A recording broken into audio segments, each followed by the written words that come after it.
মাল নাই, শুধু ব্যানার কটা আছে। ভাই ভিডিওটা নিয়ে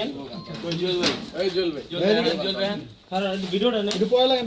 ইনকিলাব ইনকিলাব জিন্দাবাদ জিন্দাবাদ আমার সোনার বাংলায় বৈষম্যের ঠাঁই নাই, আওয়ামী লীগের ঠাঁই নাই আমার সোনার বাংলায় বীরতারায় ঠাঁই নাই আওয়ামী লীগের ঠাঁই নাই। একটা একটা লীগ ধর দৈরা দৈরা জেলে ভর, ধইরা ধইরা জেলে ভর একটা একটা লীগ ধর, হই হই রই রই খুনি হাসিনার গেলি কই, কুত্তা লীগ গেলি কই হই হই রই রই, হই হই রই রই কুত্তা লীগ গেলি কই, খুনি লীগ গেলি কই হই হই রই রই, হই হই রই রই জারজ লীগ গেলি কই, জারজ লীগ গেলি কই হই হই রই রই, সন্ত্রাস লীগ গেলি কই হই হই রই রই। ইনকিলাব ইনকিলাব জিন্দাবাদ জিন্দাবাদ।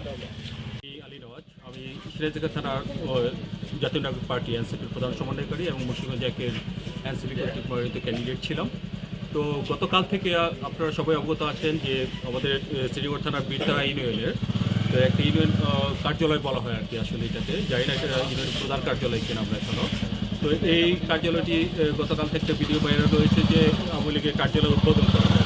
আমরা যেটা গতকাল থেকে আমাদের রক্তক্ষরণ করছিল আসলে, যেটা নির্বাচন কেন্দ্রিকই অনেকেই আসলে একটা বিশেষ বলয়ে আওয়ামী লীগের অনেকেই অপরাধীরা এলাকায় ফেরত আসছিল। এর মধ্যে আবার এই ঘটনা ঘটে যাওয়ায় আমরা তাৎক্ষণিক আসলে আমরা সবাই এটা নিয়ে খুব বেশি উদ্বিগ্ন হয়ে পড়ি আসলে কি করতে যাচ্ছে।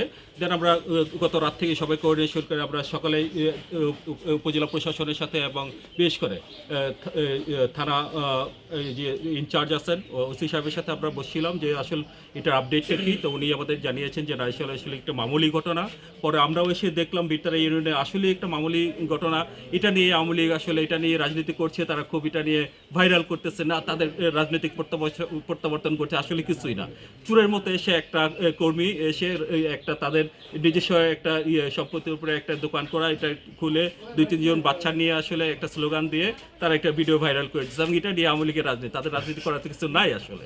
তো আমরা চাই না খুনিদের রাজনীতি এত সহজে বিচার হওয়ার আগে আমাদের এই বাংলাদেশের মাটিতে, বিশেষ করে মুন্সিগঞ্জের মাটিতে প্রত্যাবর্তন ঘটুক।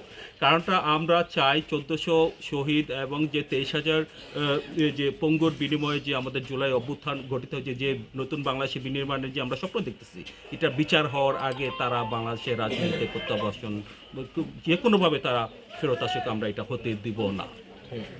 এখন আপনারা কি করলেন এখানে এসে আমরা আসলে আমরা চাই নাই, আমরা অনেকে আসলে জনগণ চেয়েছিল এটা ভাঙচুর করতে, জনগণ চেয়েছিল ওরা নিজেদের আইন নিজেদের হাতে তুলে নিতে, বাট যেটার ব্যাপারে আমি সবাইকে নিবৃত্ত করেছি, যেটা হলো আমরা তালা লাগিয়ে দিয়েছি অফিসটা এবং এটার চাবির দায়িত্ব আমরা উপজেলা প্রশাসনকে, বিশেষ করে উপজেলা যে তদন্ত অফিসার আছেন বা ওসি আছেন তাদের কাছে আমরা হস্তান্তর করবো, তারাই ব্যবস্থা নেবে।